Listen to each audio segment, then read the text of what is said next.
estáis? Mi nombre es Juan Jesús Vallejo. Soy periodista, escritor y el director del programa Noche de Misterio en Caracol Radio. Nos acercamos a las fechas de Halloween, el Día de los Difuntos, la fecha en la que antiguamente los celtas estaban convencidos de que se abrían las puertas entre este mundo y el más allá, la época en la que los antiguos chamanes en Europa hablaban con los espíritus. Y es que más allá de las sombras hay una vida que no entendemos, pero que está ahí y nos desafía. ¿Habéis escuchado alguna vez hablar de los Shadow People? ¿De la gente sombra? Sombras que nos acechan en la noche y que están hechas de la misma materia que la oscuridad. Pues son miles los testigos en el mundo que nos hablan de estos encuentros. ¿Habéis escuchado hablar, por ejemplo, también de los Becks, de los niños de ojos negros? Espectros también que se aparecen en Estados Unidos, en Inglaterra y en infinidad de países, con testimonios aterradores.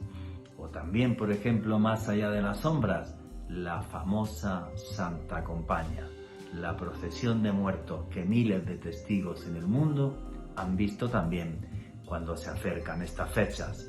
Pero si queréis saber sobre esto y mucho más, no os perdáis el último podcast de Noche de Misterio en Caracol Radio, Seres del Más Allá.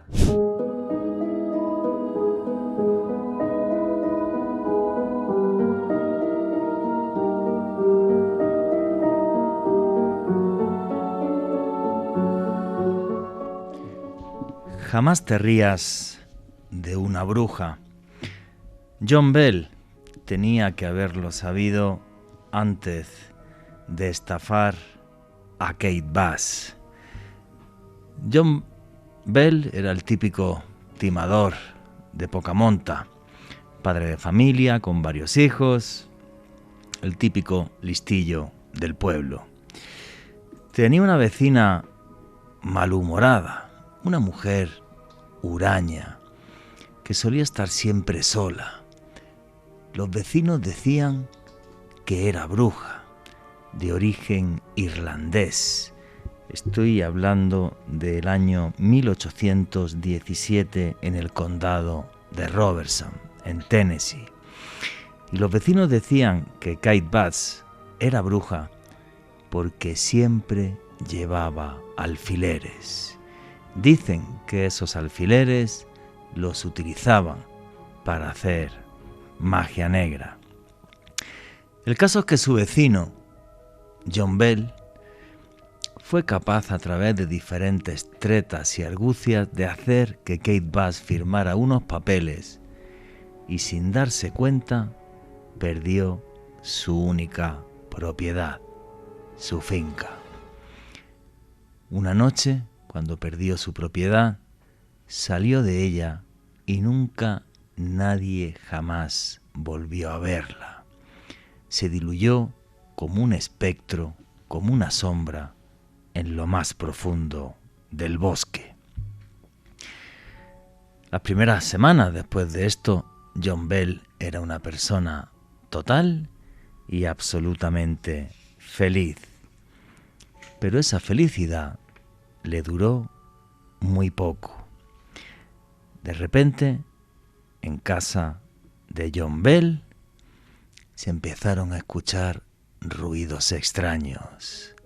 Por las noches el viento parecía susurrar, hasta que una noche se escucharon claras palabras que venían desde el más allá, palabras que estaban avisando de que una maldición eterna sobre su familia estaba en marcha.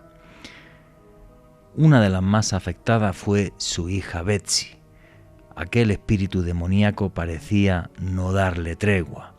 Le jalaba del pelo, la abofeteaba. Por las noches dicen incluso que era arrastrada por ese espectro infernal. John Bell no salió tampoco de rositas. Nadie sabe si era por el terror o por la maldición. De vez en cuando le daban unas parálisis faciales que le impedían incluso hablar. tal fue el revuelo que se formó en la granja de los Bell que el mismísimo Andrew Jackson, que más tarde sería presidente de los Estados Unidos de América, intentó ir hasta aquel lugar, pero cuando cogió el camino al condado de Robertson, delante de su carreta apareció un extraño espectro de una mujer ataviada con una túnica blanca. Tal terror le dio a este militar, que más tarde fue presidente de los Estados Unidos de América, que se dio la vuelta y jamás llegó hasta la finca de los Bell. Dicen que John Bell, con el paso de los años, fue enloqueciendo, y nadie sabe si esa locura fue lo que le causó la muerte o si él mismo se quitó la vida ingiriendo veneno, ya que la maldición comenzó en 1817 y John Bell falleció en 1821.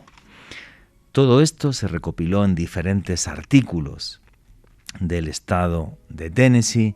Incluso en 1875 fue recogido por el escritor Eli Kedward en un libro que hablaba de la historia de aquel lugar.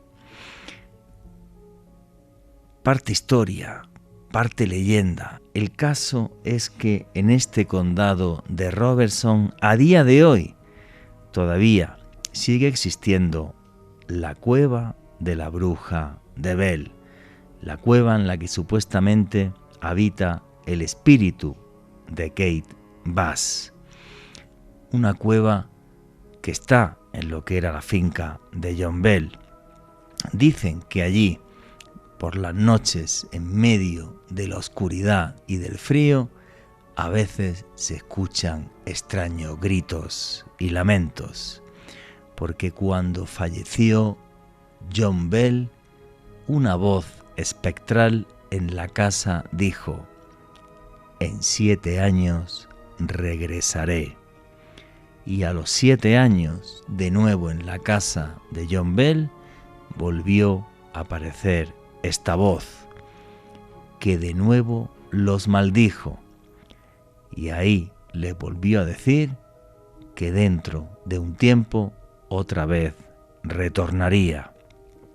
Una historia que todavía se sigue comentando en el condado de Robertson, en Tennessee, y que ha sido, como he dicho, protagonista de diferentes libros y de reportajes periodísticos en la época. Una historia que nos recuerda que nunca jamás debes reírte de una bruja.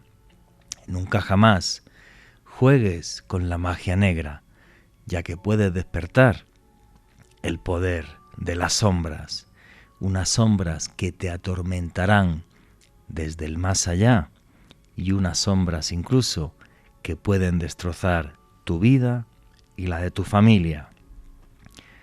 Espectros, seres que nos miran desde el más allá. ¿Han escuchado hablar de los Shadow People, de la gente sombra?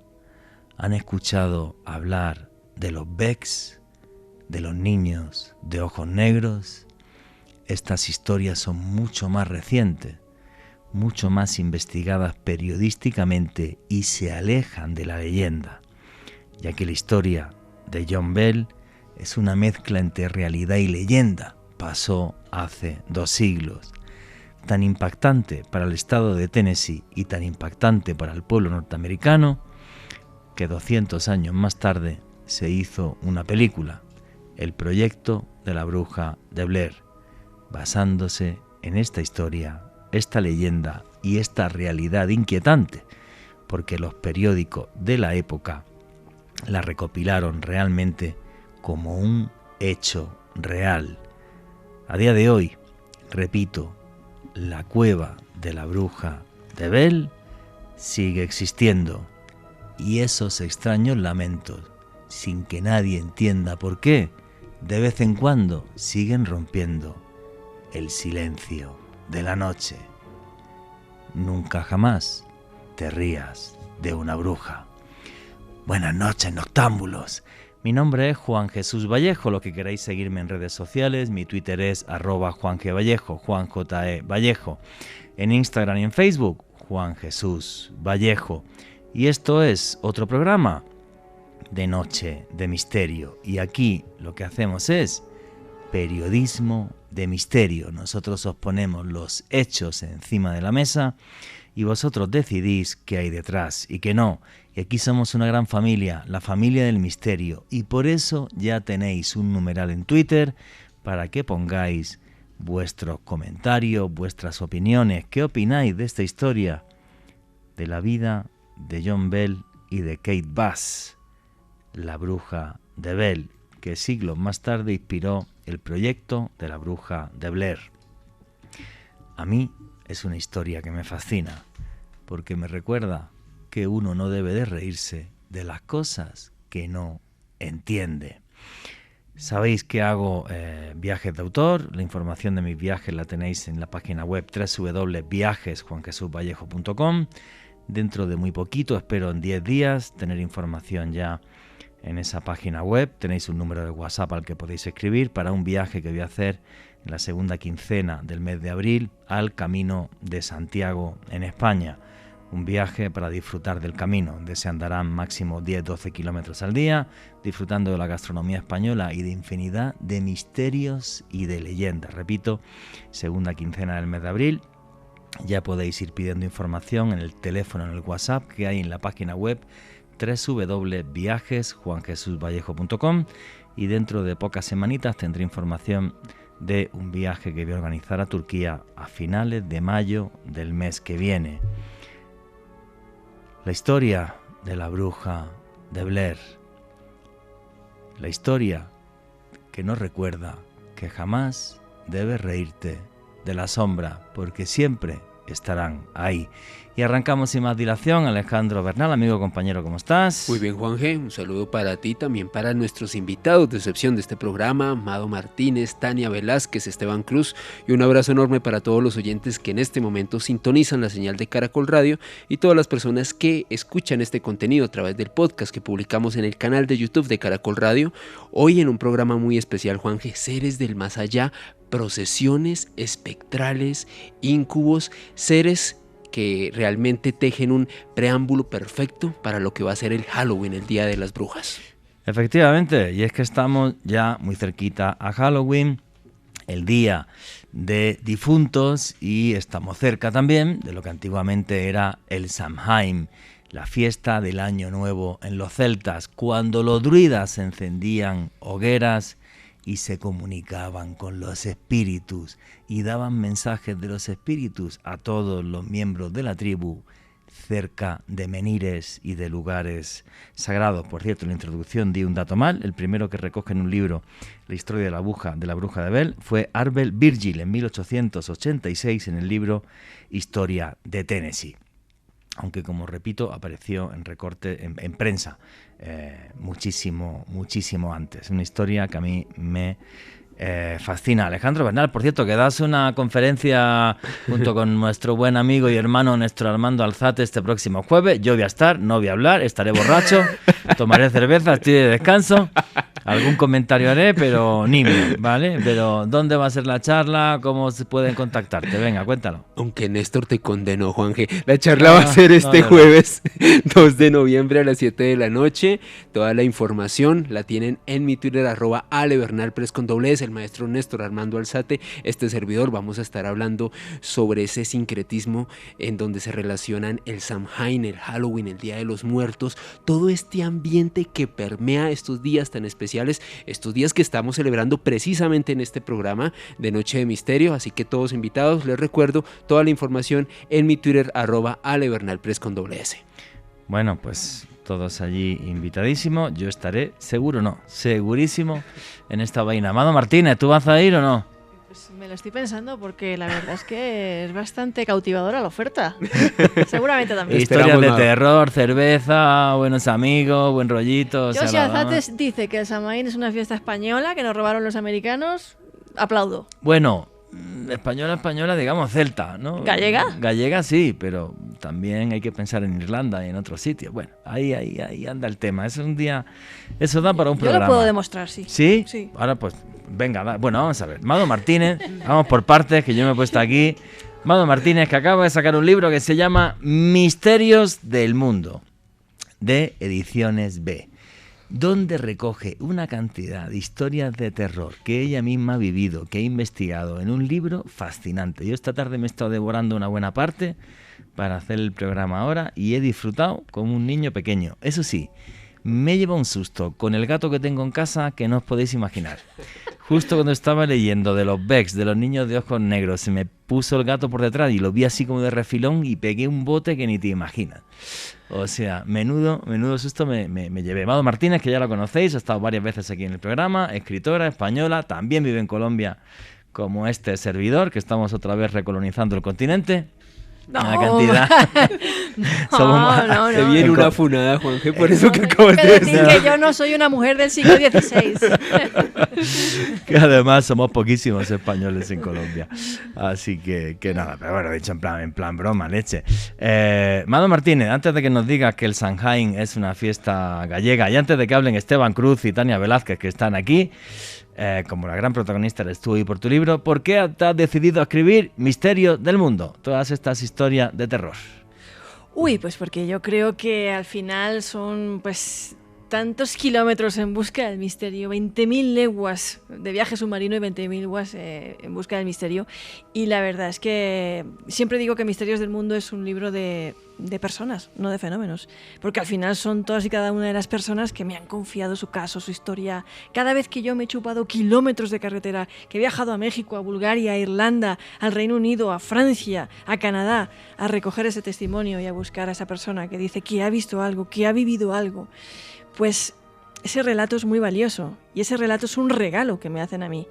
Y al final, Misterios del Mundo es el regalo que yo le hago al público que me cuenta esas historias. Y además perfecto para Halloween, historias de terror. Eso sí, cuidado donde está el gato en casa. No les pase como a mí, que me he pegado un salto que no os podéis imaginar. Pero sí, el libro está súper bien documentado, genial. Y aparte, como tú dices, recopilando muchas experiencias personales tuyas de casos que has investigado. Esteban Cruz, amigo, buenas noches, ¿cómo estás? Que hace mucho que no estabas por aquí por Noche de Misterio. Muy buenas noches, Juanje. Gracias por la invitación. Estaba justamente leyendo estos días Misterios del Mundo, un libro increíble, lo consiguen en cualquier librería del país. Tiene casos increíbles, como usted decía, que lo asustó el gato. Yo cuando hablaba con Mado de este libro hace unas semanas, me dio mucho miedo que ella me contara que ella había visto, no lo contará más adelante, pero que ella misma ha visto, como dice en el libro, a uno de estos seres de ojos rojos, un acechante. Efectivamente, uno de esos seres que habitan las sombras. Esteban Cruz, periodista, escritor, antropólogo, historiador, es un hombre polifacético y además dirige el programa de televisión Red Más Allá. Tania Velázquez, buenas noches, ¿cómo estás? Muy bien, Juanje, feliz de estar acá. También he leído el libro de Mado y he quedado gratamente sorprendida porque no lo había leído antes, entonces soy feliz. Un muy buen libro lleno de misterios. También me asusté con el gato, pero de una forma más tradicional, porque saltó encima en medio de la noche después de leer. ¿Sí? Sí, es verdad. Es verdad. Una gata. Sí, fue la gata y no, feliz de estar acá nuevamente porque hace rato no estaba acá de visita. Pues muy bien, tremendamente feliz de que estéis todos acá. Bueno, dices que el Samhain es una fiesta celta española. Bueno, gallega. Celtísima. Bueno, pero ahora te cuento cosas gallegas y asturianas. Vale, bueno, luego más para adelante. No, yo a título de curiosidad, simplemente porque es una fecha especial,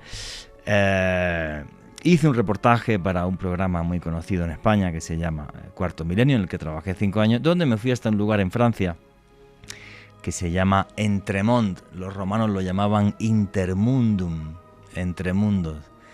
Y es uno de los lugares más terroríficos del planeta. En ese sitio, nadie sabe por qué, los celtas enterraron algunos cadáveres y les pusieron una tablilla entre el cráneo y el resto del cuerpo. Nadie sabe por qué. tiene una particularidad, y es que los celtas no eran grandes escultores, no sabían tallar piedra bien. Sin embargo, las tribus celtas de esa zona, justo al lado de Aix-en-Provence, en Francia, como estuvieron en contacto con los griegos, aprendieron a esculpir piedra de una forma perfecta. Y ahí aparece algo muy curioso, que tiene que ver con esta fiesta del Samhain, con estos días en los que se abren los portales al más allá, al mundo de las sombras. Allí, en lo que los romanos llamaron intermundum, entre dos mundos, se hacían rituales para poder esclavizar las almas de los que habían fallecido en combate, de los enemigos. Además de poner calaveras de tu abuelo, de tu tío, de tu hermano en casa y ponerles luces esos días como se hacía en el resto del mundo celta, lo de la calabaza de hoy día, que tenemos aquí calabazas puestas en el estudio de Caracol Radio, esto de las calabazas antiguamente eran cráneos y eran cabezas que se momificaban con aceite de cedro, para ser exacto. Y ahí es curioso porque te vas a encontrar una estatua que está en el Museo de Aix-en-Provence, donde se ve al dios Taranis, el dios del trueno, el Thor de los vikingos. Y se le ve, está puesto así, como si se estuviera sentado en posición de meditación budista, pero en las manos están llenas de cabezas cortadas, donde ves perfectamente que son cabezas momificadas y se ve perfectamente en los ojos, porque los ojos están vacíos. Entonces, esa figura que es tremendamente aterradora nos recuerda esto que hacían los celtas, que era cortar la cabeza de sus enemigos para momificarlas y amarrarlas a la cola de los caballos, como dicen los textos de los antiguos historiadores romanos, por ejemplo. Y además de eso, ahí se hacían rituales para esclavizar los espíritus en el más allá. Como todas las culturas, los celtas con sus luces y con sus sombras. Los seres humanos somos así. El poder nos corrompe y el poder hace que hagamos estas cosas tan sumamente locas. ¿Querías comentar algo? No, que realmente todo el tema también de la cacería salvaje de los vikingos y de ir recopilando y reclutando a los soldados que habrían que librar la batalla final, al final son almas que se van reclutando. La cacería salvaje, la gran cabalgata, el ejército furioso de Odín, de Wotan. Y en el mundo celta, pues realmente tenían miedo a los espíritus, a las almas. Y esa noche, que es la noche que marca el final de la cosecha, que empieza el invierno, eso es, el año nuevo, que empiezan las sombras en Europa, pues al final se abre un portal entre dos mundos, se entiende, en el que esas lucecitas, esos cráneos, primero usaron nabos, y luego cuando empezaron a cultivar calabazas, usaban calabazas también, metían esas lucecitas para espantar a esos espíritus que podían hacer daño, ¿no? Y realmente las fiestas de las caribelas, de las calabazas, en Galicia existían muchísimo antes de que existiera Halloween, y después de las calabazas venía el magosto, ¿no? Que es la fiesta de las castañas que se hace también en los pueblos de Europa, que es el último cultivo, o sea, la última cosa que se recoge ya del año, y empieza el invierno. Y esas castañas, cuando se quemaban en el fuego, tú sabes que la castaña, que es una fruta, aquí, bueno, es un fruto seco, que aquí yo no he visto. No, aquí no hay. Yo no he visto, pero es necesario cortarlo, sí, porque si no... Estalla. Pues se dejaban algunas sin cortar, porque decían que así se liberaban algunas ánimas de los muertos. Y eso de hacer truco o trato, eso ya se hacía hace muchas décadas en las tierras del norte y en las tierras celtas, y por ejemplo en Galicia, donde iban pidiendo limosniña una limosniña por los muertos, ¿no? Pues eso era el truco o trato, es un rito peticionario, y además sabemos que existe desde hace siglos porque la Iglesia los perseguía, esos ritos, o sea, eran ritos paganos. Y tenemos documentos que atestiguan que eso ya se daba hace siglos en Europa.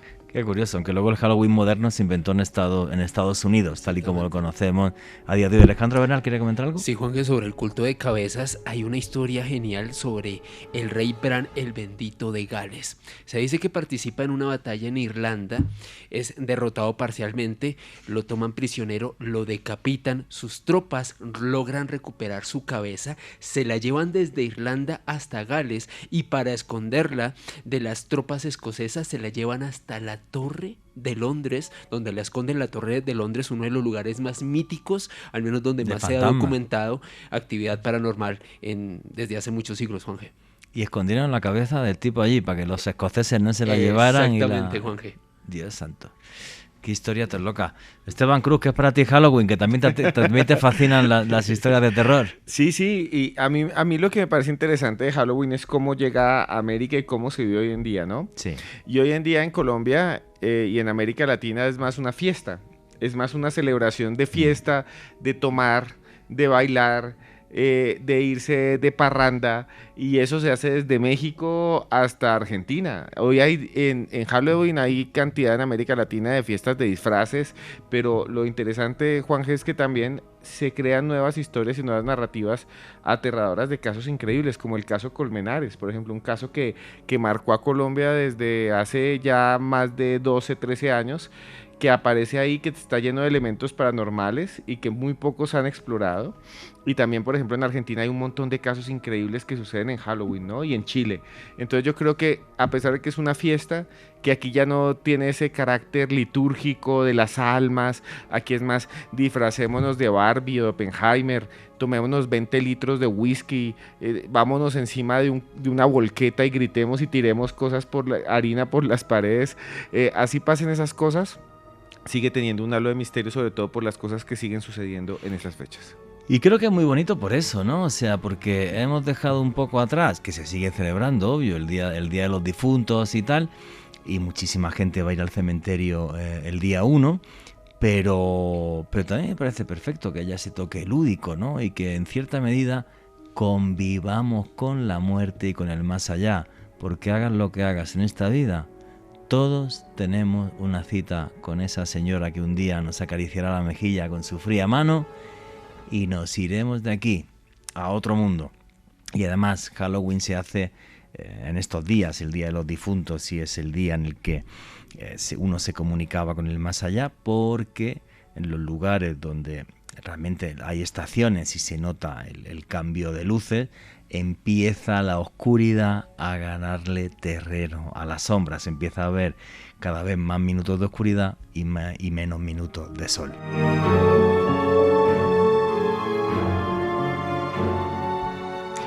Y aquí seguimos en Noche de Misterio, vuestras preguntas y comentarios a través del numeral Misterio Caracol.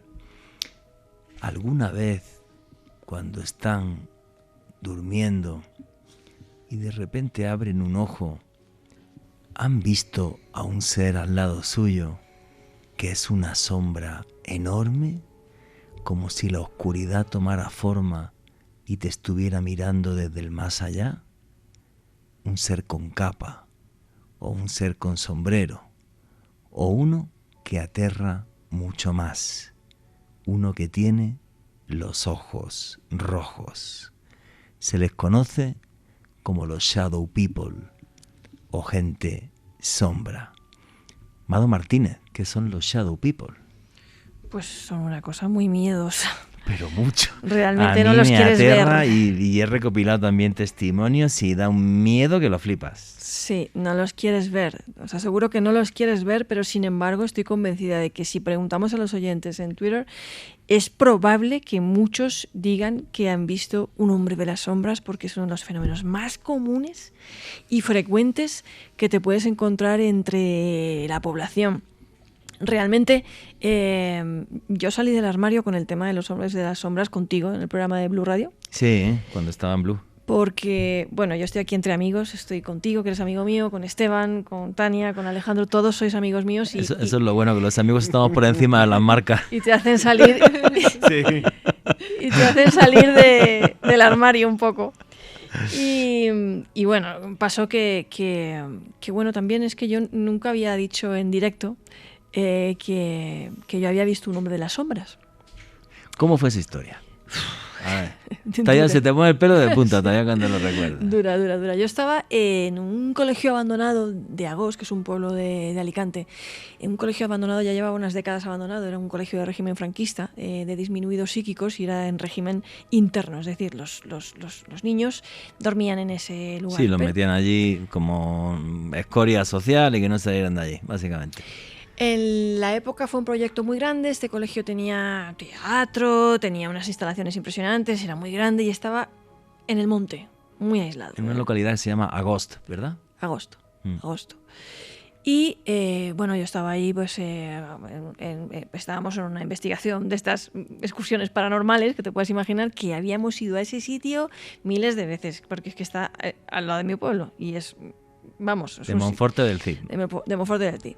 Total, que estábamos allí y estábamos sumamente relajados, esto lo digo para descartar cualquier teoría de no, es que estabais sugestionados, no, es que no sé qué. No, estábamos con las patatas bravas, la Coca-Cola y el bocata, o sea que aquí ya el sándwich, vamos. Y estábamos allí, todo lo típico, el equipo de la grabación, la grabadora, los no sé qué, tal... Y pues periódicamente hacíamos las preguntas típicas en ese tipo de ¿hay alguien aquí que quiera manifestar algo, no sé qué, no sé cuántos? Y lo cierto es que cada vez que hacíamos esa pregunta se empezaban a oír ruidos metálicos, pa, pa, pa, pa, pa, una serie de golpes y retumbaba todo el edificio. Que eso a mí ya me dio mal rollito, ¿vale? Esto me dio mal rollito. Pero bueno, era como, bueno, pues es que a lo mejor, yo qué sé, tal cual.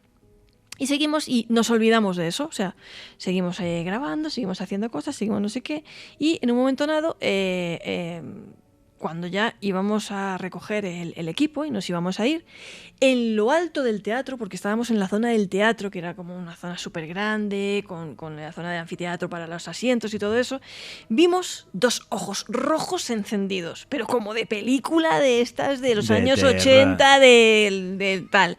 Y no eran unos ojos pequeños, ni de paloma, ni de insecto, ni de animal, ni de tal, ni había nada en lo que un animal se pudiera posar, porque no había repisas, no había nada, o sea, flotaba, literalmente flotaba lo que fuera, y era muy grande y era más negro que la noche, porque dentro de que era de noche, nosotros solo teníamos ahí unas linternitas, dentro de que era de noche podíamos distinguir la negrura, la densidad de esa cosa. A mí me entró una taquicardia, pero taquicardia, y claro, yo no quería asustar al otro. Y el otro, pues, no quería asustarme a mí. Y empezamos a decir tonterías, pero vamos, tonterías de todas clases. Decir, no, eso no... No puede estar ahí. Pero yo tenía unas ganas de irme a mi casa tremendas. Recogimos el equipo ahí súper rápido, tal. Llegamos a casa. Y chico, esto sí que es muy extraño. Llegamos a casa y como si no hubiera pasado nada. O sea, nos pusimos a escuchar las grabaciones por si se había grabado algo. Una psicofonía. No se grabó nada. Y jamás... volvimos a hablar de eso. Yo me olvidé, yo en todos los medios, cada vez que me preguntaban, yo decía, yo no. ¿Usted ha tenido alguna vez un encuentro? Pues cosas, ¿no? Pero, pues no, la verdad que no. Y esto pasa que en la revista Año Cero me encargan un reportaje de Los Hombres de las Sombras. Y entonces yo debo entrevistar al Jason Offitt, que es el que escribió el libro de Los Hombres de las Sombras en Estados Unidos, Shadow People, y empiezo a ver la clasificación y a recoger los testimonios, tal, no sé qué, buscar gente. El hombre del sombrero negro, en la sombra de no sé qué, tal, la sombra de los ojos rojos, ¿qué tal? Que se... Y yo, Dios mío. Lo que yo vi. Lo que yo vi. Llamé corriendo a mi amigo Antonio. Antonio, ¿tú te acuerdas esa noche? Sí, qué miedo pasa. ¿Y por qué no hemos vuelto a hablar de esto nunca? Pues no sé. Eso fue muy miedoso. Qué loco. Vamos a ver. Toda esta historia de los Shadow People arranca gracias a nuestra competencia en Estados Unidos, Coast to Coast. Nosotros no llegamos a los 4 millones de oyentes al día, creo que tiene el coleguita. Sí. Si mal no estoy en el dato. Y en Coast to Coast, de repente, alguien llama, hace muchos años, y comenta que él una noche vio una sombra muy alta al lado de su cama y que eso le aterrorizó. Y entonces a partir de ahí empieza a llamar muchísima gente diciendo que ha tenido esa experiencia. Esto es como algo que no se comenta, que no se cuenta, y de repente salta a la palestra Y aparecen miles de casos. Yo he podido entrevistar gente aquí en Colombia que me ha contado este tipo de encuentros. Me han hablado del hombre del sombrero, porque la clasificación exactamente, que además aquí aparece en el libro de Mado, es... Hay unas que las llaman sombras benignas. Y es que esas sombras no te miran. Son las únicas que no te miran. Es como si fueran de un punto a otro y ya. Y es como que van a su aire, como si fueran viajeros del tiempo o viajeros interdimensionales, y pasan por ahí y listo. Otras que son las sombras negativas, que te acechan, se ponen muy cerca de ti y dan un miedo del carajo.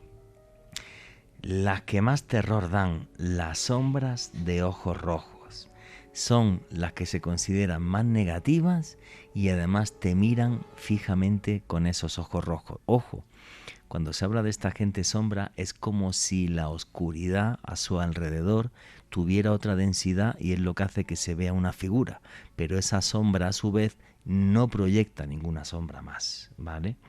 Luego están las sombras encapuchadas, que es como si fueran seres ensotanados, como si llevaran una sotana y una capucha. Y la última, el hombre del sombrero, que este también es bastante aterrador. Y ahora lo curioso es que esto, que nace gracias a un programa radial en Estados Unidos, este tipo de cosas me dan ganas a veces de abrir el micrófono y que la gente pueda llamar y contar historias. Gracias a este programa, a Coast to Coast, esto se hace conocido a nivel mundial. Y hay un señor que es el que más ha investigado esto, que es el Jason Offutt, ¿verdad? Sí, porque él vio una de pequeño. Y como le dejó tan impactado, pues se pasó toda la vida intentando recopilar esa serie de testimonios, intentando averiguar, buscar patrones, qué era eso que él había visto tan miedoso, ¿no? Y bueno, lo del señor del sombrero, que parece un detalle como tan particular, pues también es súper frecuente. O sea, yo he recogido testimonios en Colombia, en Inglaterra, en España, de esa fenomenología. O sea, vayas a donde vayas, la encuentras. No, hombre, es curioso que este tipo, Jason Offutt, que es periodista, dedicó un montón de años de su vida a recopilar testimonios en todo el mundo para hacer libros recopilando esta serie de casos. Alejandro Bernal. Juanje, y algo realmente aterrador, la relación de los Shadow People y algo que se conoce como el síndrome de muerte súbita, inesperada, nocturna. Algo que ha sido investigado por un doctor en Filipinas, el doctor Gonzalo Aponte. Resulta, Juanje, que este hombre atendió aproximadamente 11 casos en el Hospital Naval de Guam en este país, y este hombre documentó 11 decesos de personas que habían fallecido sin una explicación convencional y que días previos habían experimentado haber apreciado a estos extraños espectros en su cuarto. Y adicional a eso, Juanje, un tema que también me pediste mencionar esta noche, el de la etnia Hmong, realmente fascinante. Y es que en un periodo comprendido entre 1977 y comienzos de los 90, una etnia de Asia que se encuentra ubicada entre parte de China, lo que es Vietnam y demás, y que está viviendo en condición de refugiada en los Estados Unidos desde hace unas décadas, pues, Juanje, se han reportado aproximadamente 92 decesos de personas que han tenido contacto con esta gente sombra, con estos espectros, y han fallecido en circunstancias muy extrañas. Esto ha sido algo que ha estado siendo estudiado por parte de investigadores norteamericanos, Juanje, y hay unas cifras bastante interesantes. Entre una población aproximada de 100,000 habitantes, 92 decesos, entre ellos 91 de hombres, 1 de una mujer. Parece que es algo que afecta principalmente a personas de nuestro género. Y un detalle muy interesante, y es que comentaban que, de acuerdo a la cultura, a las creencias de este pueblo Hmong, les reitero, que vino de Asia y ahora está viviendo como en condición de refugiado en los Estados Unidos, tienen una percepción sintoísta de la vida. Todo tiene un alma, todo tiene un espíritu. El espíritu de sus ancestros, a pesar de haber dejado este plano desde hace décadas, continúa acompañando, continúa protegiendo a la familia. Y algunos de estos espectros que son vistos por estas personas que fallecieron en estas extrañas circunstancias, recuerden, del 77, comienzos de los 90, Han sido descritos por algunos testigos como espectros que entraríamos dentro de la categoría que Mado estipulaba de estas sombras malignas. Ven unas presencias grandes, portentosas, que producen un gran miedo. Ellos los ven como demonios que los atacan, que de acuerdo a su tradición intentan embarazar a sus mujeres y después quieren ultimar, llevarse el alma de los hombres, al menos así lo ven dentro de su tradición, y por eso la mayor cantidad de víctimas, al menos documentadas hasta nuestros días, son hombres. Un detalle, Juanje, para finalizarlo: en los hospitales de los Estados Unidos hay una gran cantidad de personas que referencian este tipo de síntomas y que prefieren ser tratados por chamanes monjes en lugar de médicos, porque dicen que de esa manera sienten algo de paz. Es que este tema me parece buenísimo, ¿vale?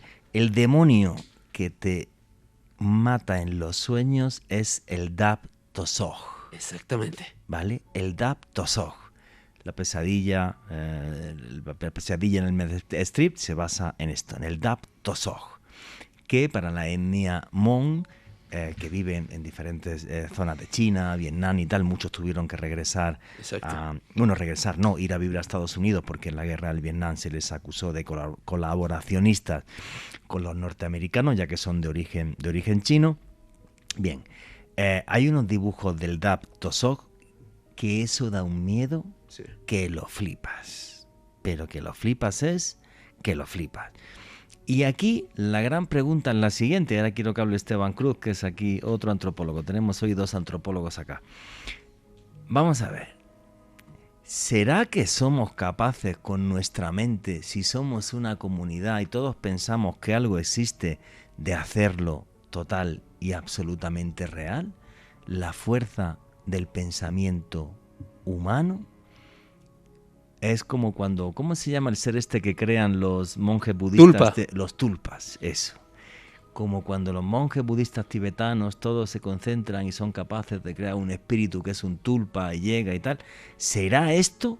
O incluso, como decía Albert Einstein, si tú crees que vives en un universo violento y no sé qué, tu vida será violenta y tal, y si no, pues será de otra forma.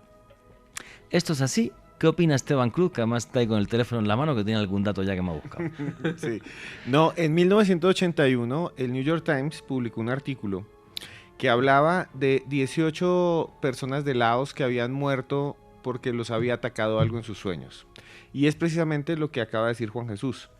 La idea de que ellos habían sido visitados por este ser que ha nombrado Juan Jesús, que tenía... Dab Tosog. Exacto, que se dibuja, y quiero que sepan más o menos cómo es como una figura alargada que tiene algo raro en la cabeza, que parece un sombrero, pero no lo es, o sea, es muy raro. Sí, y la cara como que no se le ve bien, los dientes ahí horribles y los ojos le brillan. Sí, estos 18 refugiados dijeron que lo habían visto días antes de fallecer, y el diagnóstico que dice este artículo de 1981, que se basaba en textos y datos de los Centros Federales para el Control y Prevención de Enfermedades de Atlanta, era que lo que ellos habían sufrido era una especie de terror muy fuerte en la noche, y que probablemente habían muerto por un infarto. De miedo. De miedo. Ahora, hay lo que decía Juan Jesús, hay un señor que se llama Wes Craven, que fue el creador de Pesadilla sin fin. Él leyó esto y por eso creó al Freddy Krueger, que es esta figura que mata en los sueños y que tiene un sombrero y que tiene el rostro quemado. Sí, como el Dab Tosog. Y que también en las primeras películas se ve una sombra que se estira. Una de las cosas que ven los protagonistas es que no es esta figura, que entre ellos está Johnny Depp actuando, es una figura estirada y larga, y se le alargan los brazos de una forma horrenda. ¿Qué sucede también? Hay unas personas que dicen que existen algo que se llaman no solo los tulpas, sino los egregor, que es una tradición. Sí, señor. Y la idea de los egregores es la idea de que con la mente nosotros mismos podemos construir e interferir la realidad. ¿No serían entonces, desde este punto de vista, seres externos, inteligentes, que acechan, sino serían producto de nuestra propia mente, que se proyectaría ahí, consciente o Y inconscientemente. es capaz de crear monstruos. Y es capaz de crear monstruos. En el psicoanálisis se hablaba de la sombra, ¿no? La sombra que hablaba Kunk y que hablaba también Melanie Klein, que es una psicoanalista muy famosa que decía que todos cargábamos con una sombra, pero que a veces la proyectábamos y nos asustábamos de ver nuestra propia sombra y que a veces nosotros proyectábamos esos monstruos. ¿Pueden existir estas criaturas? No tengo ni idea, pero mucha gente dice que existen y están ahí. Y Pero son tan... matan. Sí, y aparecen 18 muertos. Y no lo dice cualquiera, lo dice el New York Times. Y todavía hay gente que dice que los visitan estos hombres del sombrero en la habitación y que les da mucho miedo. Fíjate, uno de los datos que da Amado en su libro habla de Singapur, que se contabilizó entre 1982 y 1990 de síndrome de muerte súbita inesperada, igual por estas pesadillas que te matan, se contabilizaron 230 fallecidos tailandeses que vivían en Singapur. Sí. O sea, son datos que los flipan. En Filipinas esto afecta a 43 de cada 100.000 personas, que es una auténtica bestialidad. Morir de miedo por la noche. Es que es una cosa de flipar. Tania. Bueno, acá retomando el tema de la gente sombra también, se está utilizando la figura para asustar a los niños. Yo fui docente de niños mucho tiempo y los niños decían que los papás, que si no se acuesta temprano, va a aparecer el hombre del sombrero y lo va a asustar. Y tengo un conocido que él dice que él estaba con sus hermanos, eso fue en los años más o menos 92, 93, y dicen que él estaba con los hermanos jugando Bomberman. Y el papá ¿Qué es esto de Bomberman? No tengo ni idea. Sí. Videojuego. Un videojuego. Ah, vale. Un videojuego. Él cuenta que el papá les dijo, me hacen el favor y se acuestan a dormir o los van a asustar. Y ellos pues no hace caso, ellos se quedaron 2, 3, a las 4 de la mañana todos cuentan lo mismo, todos tienen su cara de terror y todavía ellos dicen que tienen pesadillas porque ellos como a las 4 de la mañana vieron detrás del televisor una silueta de sombra con sombrero y la les vieron dijo, todos y estaban despiertos. todos, y que se escuchó que decían clarito, buenas noches. Wow. Qué terror. Dios santo. Porque además no hay ninguna explicación científica al síndrome de muerte súbita inesperada nocturna. No se sabe por qué sucede. No, no la hay. Es un misterio, realmente es un misterio.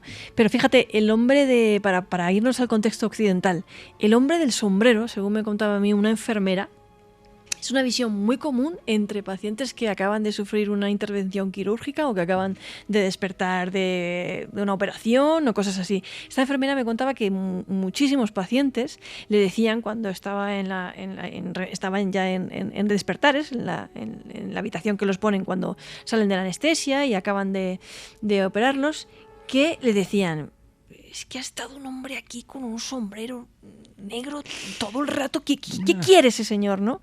Y que le decían que veían un señor con un sombrero y que habían soñado con un muro. Pero al despertar veían este señor del sombrero. Que además todas las visiones de sombras suelen ser casi siempre, casi no, porque hay otros casos que no, mientras estás en el sofá echado, o estás durmiendo, o estás en un estado así como que realmente te acechan y te observan, ¿no? Pero es que al final, si lo piensas, en Occidente nosotros el sombrero negro siempre lo vamos a acechar con la muerte. Sí, claro. Esos señores de las funerarias siglo antiguos, XIX, sí, antiguos, claro. vestidos, con el sombrero de copa. Quien haya visto la serie de Emily Dickinson de Apple TV, ¿quién es la muerte? La muerte es un señor que llega con un sombrero de copa en una calesa fantasma, ¿no? Entonces, pues es interesante que en el Occidente también tenemos nuestros terrores asociados a esas sombras. Sí, claro, es como muy arquetípico esa figura del señor con un abrigo 3/4 y un sombrero de copa, que es el que te acompaña, ¿no? El que acompaña tu féretro, es completamente arquetípico. Tengo un tío que es muy chistoso allí en Granada, mi tío Alfonso, no sé si escuchará esto, que siempre dice: a mí esto de quemarme esas cosas modernas, nada, yo cuando me muera, sombrero de copa y todos me lleváis en el ataúd y me enterráis como toda la vida, nada de cosas de estas raras. Me hace mucha gracia como lo cuenta Alejandro Bernal. Juanje, y también el arquetipo de Caronte, de acuerdo a algunas representaciones, el barquero del lago Estigia, en la tradición bueno griega, eso. a veces lo representan con sombrero, nuevamente haciendo referencia a lo que estamos hablando, Juanje, sobre los Hmong. Se hizo un estudio en diversas instituciones científicas de los Estados Unidos, examinaron 18 cadáveres de estas personas que habían fallecido de terror por las pesadillas que habían tenido, y encontraron un funcionamiento eléctrico anormal en el corazón, pero no es un elemento preponderante para determinar que sea una condición que haya suscitado esta muerte. Por ende, al día de hoy sigue siendo un misterio científico. Sí, claro, es que es una cosa muy loca y además que empieza a documentarse en los años 70. Sí, O sea, finales del 77. A finales del 77, o sea, no es una cosa que supiéramos antes o que la ciencia hubiera reparado en esto. Y eso también me parece un poco extraño, no sé. Porque normalmente todo este tipo, la ciencia convencional o la medicina convencional no suele, y tú lo has dicho muy bien, reparar, que es la palabra, en este tipo de casos, pero probablemente eso se llevaba produciendo en Toda esa la vida, sociedad, esa miles de cultura, años. toda la vida.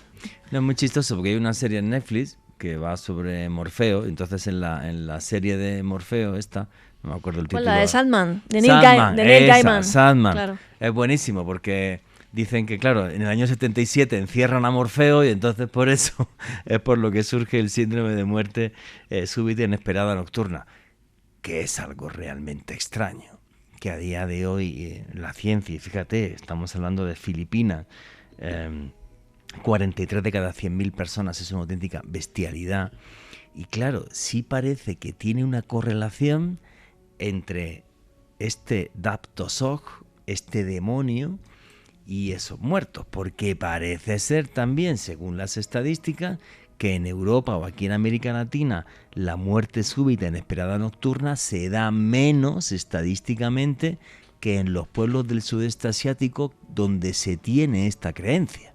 Y de ahí otra vez lo que comentaba antes. ¿Será que si todos pensamos en algo, realmente lo creamos?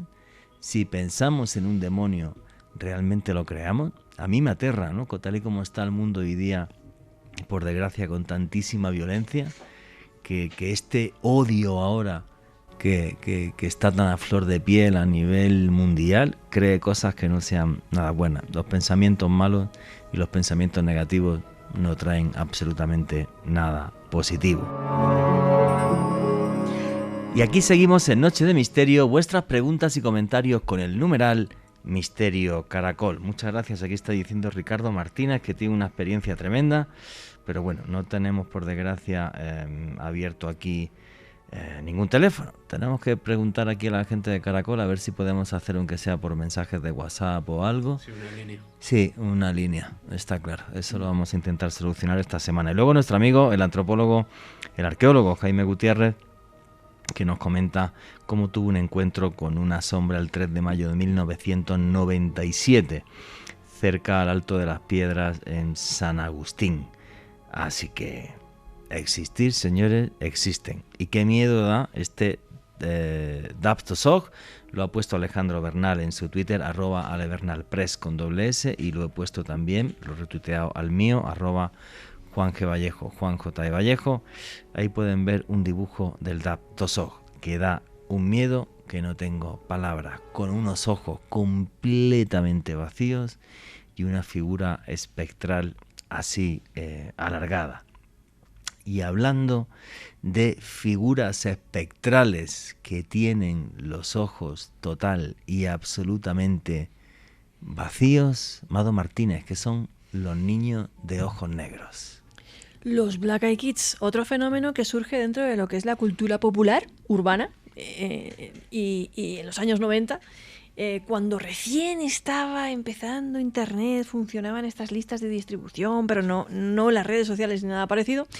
Y sucedió que Nabil N., un hombre, un muchacho que iba a pagar ese día, pues a pagar la luz, unas facturas y tal, había aparcado delante... Brian Vettel. Sí, Brian Vettel había aparcado delante de un cine. Él no olvidará en la vida que estaban poniendo la película Mortal Kombat, Sí. que era lo que estaban poniendo ese día. Y bueno, dice que él estaba ahí en el coche y que de repente pues le tocan la ventanilla dos chavales, dos adolescentes, y que le dicen: oye, mira, nos puedes dejar llevar a casa, es que se nos ha olvidado el dinero para la entrada en casa, llévanos, tal, no sé qué. Y él, que había bajado ligeramente la ventanilla, pues vio la hora a la que empezaba la película, vio que no, o sea, que aunque los hubiera llevado y los hubiera traído de vuelta, no les daba tiempo a entrar al cine. Y pues no, les dijo que no podía, que tenía prisa y que se tenía que ir. Y entonces empezaron a porrearle el cristal y a decirle: déjanos subir, déjanos pasar. Y es cuando él los miró detenidamente, se fijó bien y vio que tenían las cuencas de los ojos totalmente negras, es decir, no tenían iris. Y esto le asustó muchísimo. Realmente pensó que estaba ante seres demoníacos, o sea, no sabía lo que era, pero sabía que no eran de este mundo. Entonces volvió tan aterrado a casa que entonces funcionaban las listas de suscripción por correo, unas listas que de temas que tuvo, pues soy fan de Doctor Alaska, entonces todos nos contestábamos ahí, ¿no? Eran listas de distribución. Y contó esto. Y al contar esto, pues la gente, a partir de todos los que estaban, pues lo mismo que sucedió con los Hombres de las Sombras, sí, empezaron a reportar y empezaron a decir que ellos también habían tenido encuentros con este tipo de seres, con los Black Eyed Kids, que en Estados Unidos en concreto se relacionan con adolescentes, sobre todo, que llegan a la puerta de tu casa a tocar, a pedirte agua o a llamar por teléfono o algo así, ¿no? Que les dejes entrar, por lo que en algún momento se lo relacionó con vampiros, ¿no? Por esa invitación. Y que realmente se llegan a poner muy pesados y que la gente nunca los deja entrar porque siempre acaban viéndoles esos ojos negros.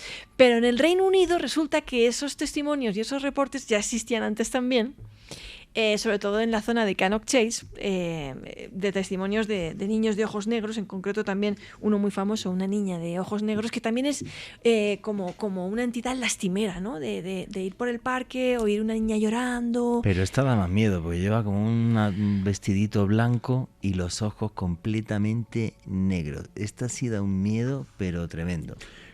Juanje vestido blanco similar a un espectro que siempre relatábamos en nuestro tour, en nuestro recorrido por la Candelaria, una niña vestida de blanco, sí, parece que es un arquetipo dentro de este tipo de apariciones. Efectivamente, en la Candelaria ese espectro se repite un montón y además justo también al lado del Palacio de Nariño, que tenemos una fotografía de esto, donde aparece esa niña vestida de blanco. Y en otros lugares de la Candelaria también, en el edificio donde estaba el periódico El Tiempo, ahí también hay reportes de una niña vestida de blanco. Y el Palacio de Justicia. Y el Palacio de Justicia, dentro del Congreso de la República, también hay reportes de esa niña vestida de blanco, como si fuera algo arquetípico. Y en un pub de la Candelaria, que no voy a decir, porque su dueño no quiere y no es una cosa que... Pero en ese pub, ¿también? Que está en el Chorro de Quevedo, por cierto, esa niña se aparece en la parte de arriba y él recuerda que una noche pues sube arriba y tal, y de repente se ve a una niña vestida de blanco, pero como así, como si fuera de mi primera comunión y tal. Y él se piensa que es una niña de verdad, hasta que piensa: si yo no vivo con nadie, si yo vivo solo. Que cae en la cuenta que no. Claro. Y claro, no estaba allí realmente, la vio y no es la única vez, la ha visto varias veces. Él interpreta que no quiere hacerle mal, aparece por allí de vez en cuando y pues convive con ella. No, qué cosa tan loca. A mí hay un tema que me fascina en la historia de Brian Vettel.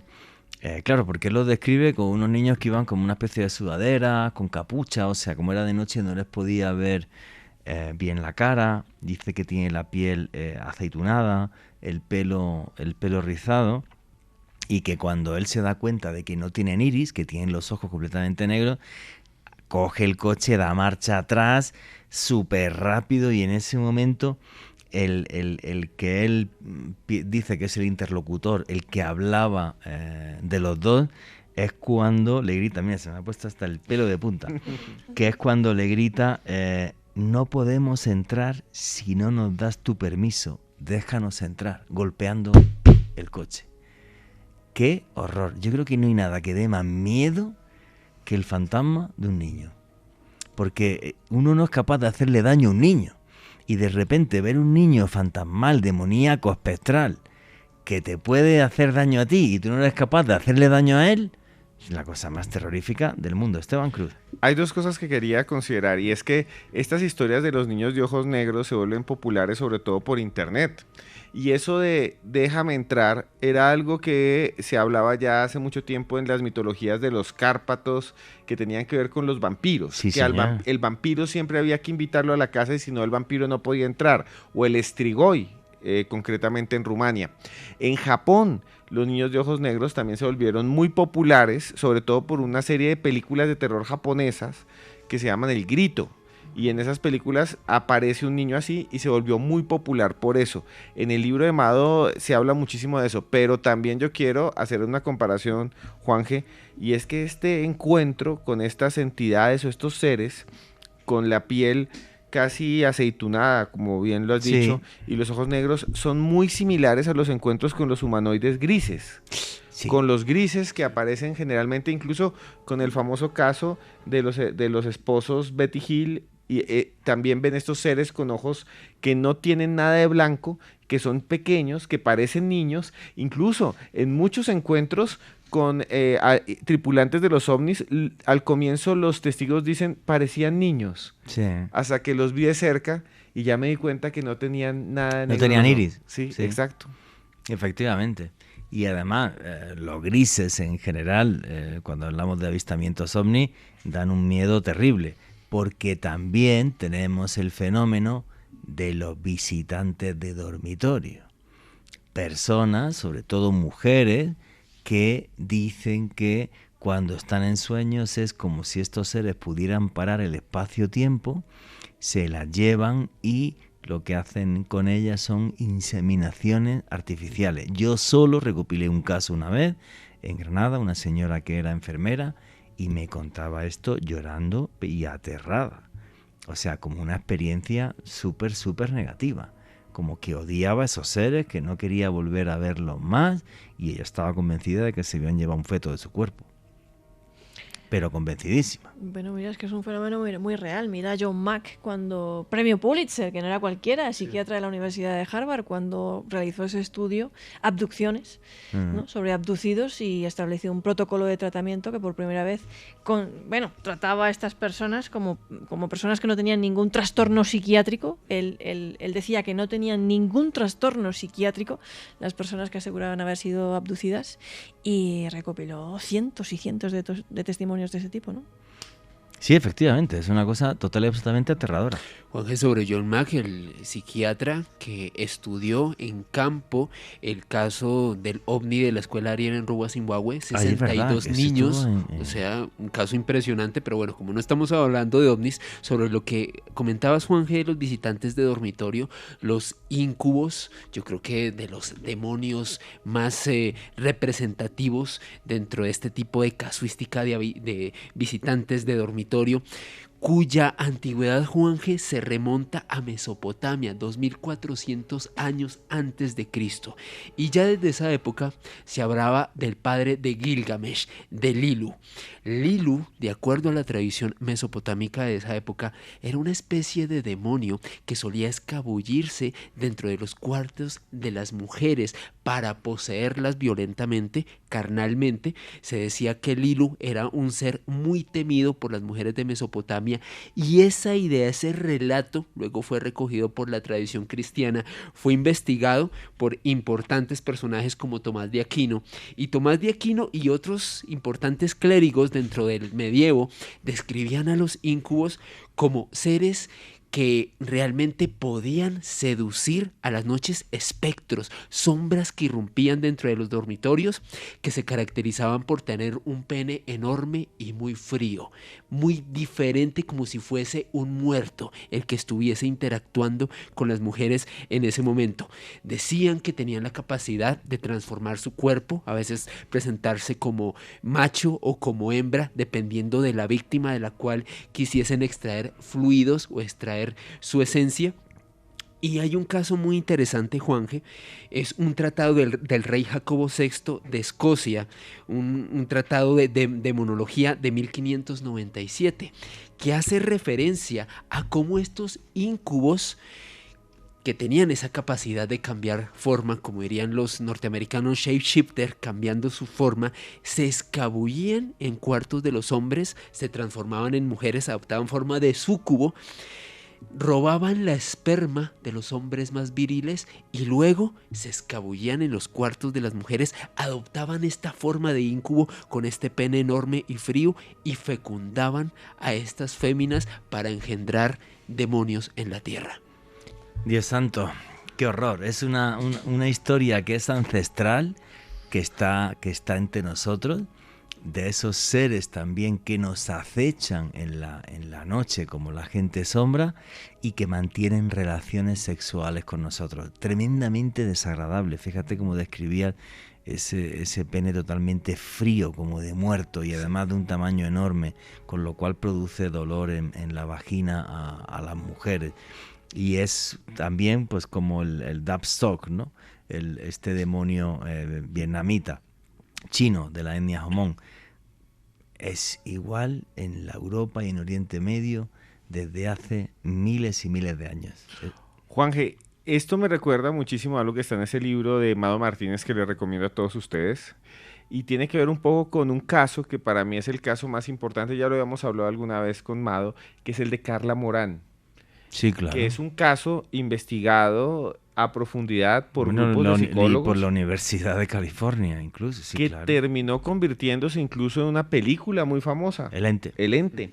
Y también recuerdo, antes de que Mado nos puede contar un poco de Carla Morán, también recuerdo que en los últimos años ha habido una gran cantidad de noticias en América Latina de gente que dice que tiene un novio fantasma, que también lo trabaja mucho Mado en su libro cuando habla de, ya lo vamos a ver, espectrofilia. Y es gente que no es atacada ya, sino que realmente algunos sienten que tienen un novio fantasma que es su amor y que están enamorados y que se casan con fantasmas. Y ya no es que viene con un pene frío, no, ahora sí viene, mejor dicho, a tipo porno, o sea, el fantasma de Nacho Vidal. O sea, algo así, porque realmente se enamoran, ¿verdad, Mado? Es que realmente no es que, me agredió, no, es que lo amo, me satisface y realmente este ser fantasmal es de alguna manera alguien que yo quiero que me visite todos los días o algo así, ¿verdad? Iba a decir una brutalidad, pero... Perdón, no la me voy a dio un decir. ataque de risa con el fantasma de Nacho Pero Vidal. no la voy a decir. Es un capítulo del libro de Mado que se llama Espectrofilia y Aclaración, Nacho sigue vivo. Un saludo por ahí. Un saludo para ti, Nacho. Bueno, una vez coincidí con él tomando un café, por cierto, en el AVE, en el tren de alta velocidad, pero me dio un ataque de risa, perdón. Ay, disculpa, Amado. Pero no, es que iba a decir una brutalidad, pero no lo voy a decir.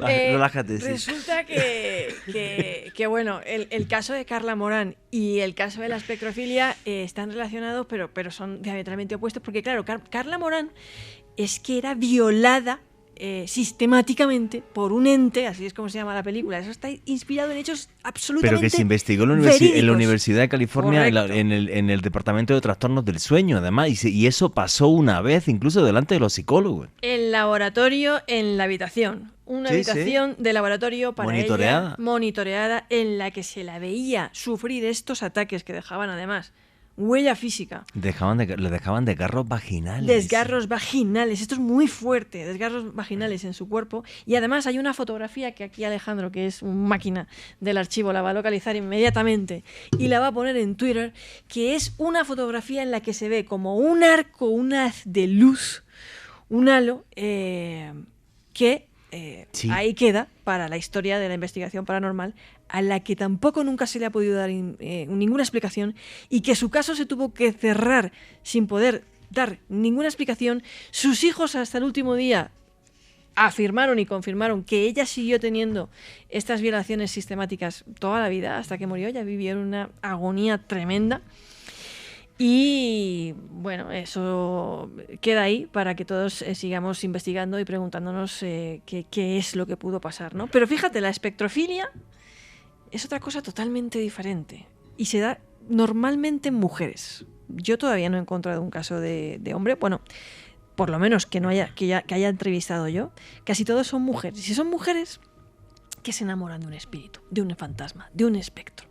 Yo en el Reino Unido entrevisté a Amanda Large, que además era muy fan de la película Piratas del Caribe y de Johnny Depp, que además se vestía como Johnny Depp, como el personaje de Jack Sparrow y todo eso, que era medium, además, y decía que se había enamorado del fantasma de un pirata. Y bueno, pues tras un periodo de relaciones, no solamente pues decía que se había enamorado, sino que se casó con él.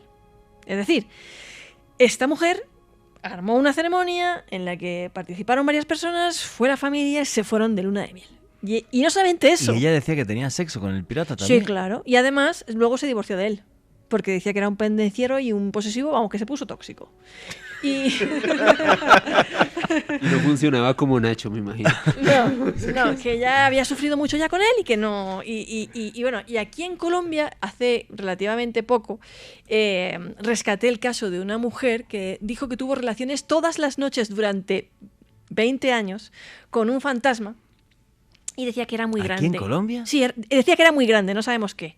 Pero que era muy grande este fantasma. Y que todas las noches se tenían relaciones sexuales durante 20 años.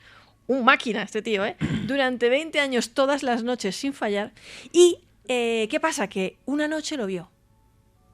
¿Y cómo era? Feísimo. Con cuernos, o sea, horrible, un monstruo. Y a partir de esa noche que ella lo vio por primera vez, que lo vio porque ella nunca había visto a este fantasma, dijo, vamos, que le dio fastidio y nunca más quiso volver a tener relaciones sexuales con él, y ahí se acabó la relación, ¿no? Entonces, estas cosas que a nosotros en el mundo occidental nos parecen tan extrañas porque le damos otra lectura, vamos, esto tiene una lectura desde el punto de vista tal vez de la psiquiatría o la psicología o cosas así. Tendríamos que ahondar un poco e investigar más de estas historias para ver lo que hay detrás, ¿no?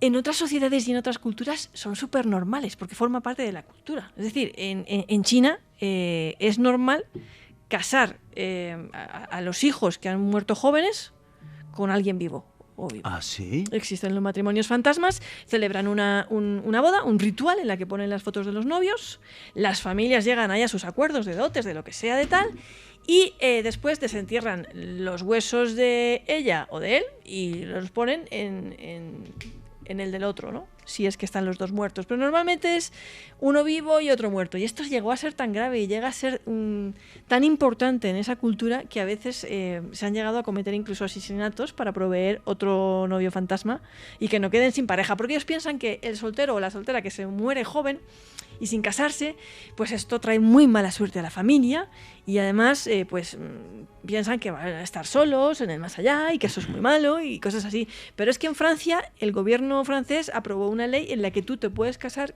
con tu novio o tu novia fallecido, especialmente si falleció en Afganistán o en algún acto de servir, ¿no? Militarmente, si tú demuestras que tenías una relación sentimental con esa persona. Qué cosa tan loca. Yo creo que aquí hay que diferenciar dos cosas, ¿no? Una cosa es historias como la de Carla Morán, que se hizo famosa a nivel mundial, porque esta señora es que era abusada sexualmente y quedaban desgarros vaginales. Y hay una foto, no sé si la ha conseguido Alejandro, sí, ya la está. publiqué en Twitter. En su Twitter, @levernalpress con doble S. Incluso de una luz súper extraña que aparece cerca de ella cuando está en la Universidad de California, en el Departamento de Trastornos del Sueño de la Universidad de Psicología. Hay otro caso en Filipinas, Clara Villanueva, que es anterior al de Carla Morán. También esta señora en el hospital llegó a tener ese tipo de ataques. Temas ancestrales como lo de los súcubos, a otras cosas que me parecen pura excentricidad como lo de la señora esta que se vestía como Jack Sparrow. Claro. Vale, pues esto ya es un tema de centricidad y tal. Como estamos en un mundo tan que ya se nos ha ido la olla todo y ahora de repente me autopercibo perro y soy perro y ese tipo de cosas y tal, pues no me extraña que esta señora pues piense que está con un fantasma y listo. Es que Tania tiene unas historias muy locas sobre esto que a mí como dice, Juan Jesús, es bastante excéntrico porque realmente demente, o sea, esto es risible, no sé, ¿qué piensan ustedes? Tania, dale. Bueno, tengo 2 historias. La primera es de un espíritu que se parece a las trabajadoras sexuales, que es el espíritu del Negro Felipe. Sí, de la santería venezolana, súper clásico. Sí, ellas dicen que es una entidad que se les presenta antes de trabajar o en las noches cuando terminan su jornada y que el Negro Felipe las busca Y tiene sexo con ella. y tiene sexo con ellas. Ellas dicen que ellas se dejan, ellas están con el Negro Felipe porque ellos dicen que la coge al Negro Felipe le va muy bien, le atrae clientes buenos y que crea una fidelización con los clientes y les va mucho mejor. Y eso es típico, Tania, en los prostíbulos aquí en Colombia. Sí, de hecho, muchas mujeres del barrio Santa Fe cuentan esa historia, que ellas anhelan que las visite el Negro Felipe para que les vaya bien. Y que tenga relaciones sexuales con ella, también imagino en una especie de trance, de sueño o lo que sea, porque eso hace que luego fidelicen clientes.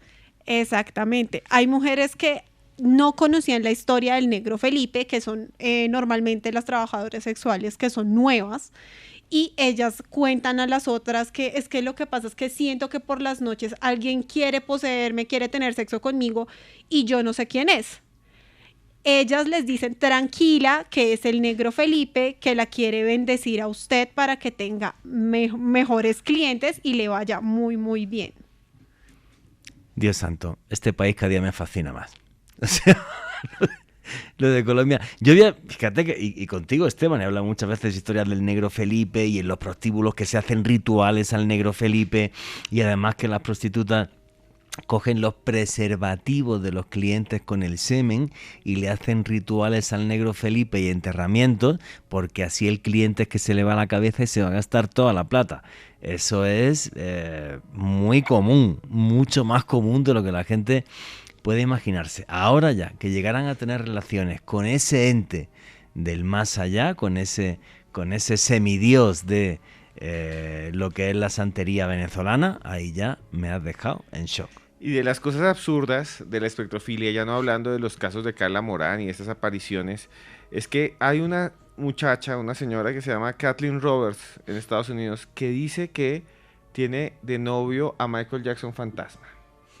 Y estas cosas son bastante absurdas, pero lo que dice Kathleen Robbins es que ella se cansa porque Michael Jackson la visita y dice literalmente, tiene una personalidad infantil y sus manos y pies son muy pequeños y no le gusta tener sexo conmigo, entonces lo voy a dejar.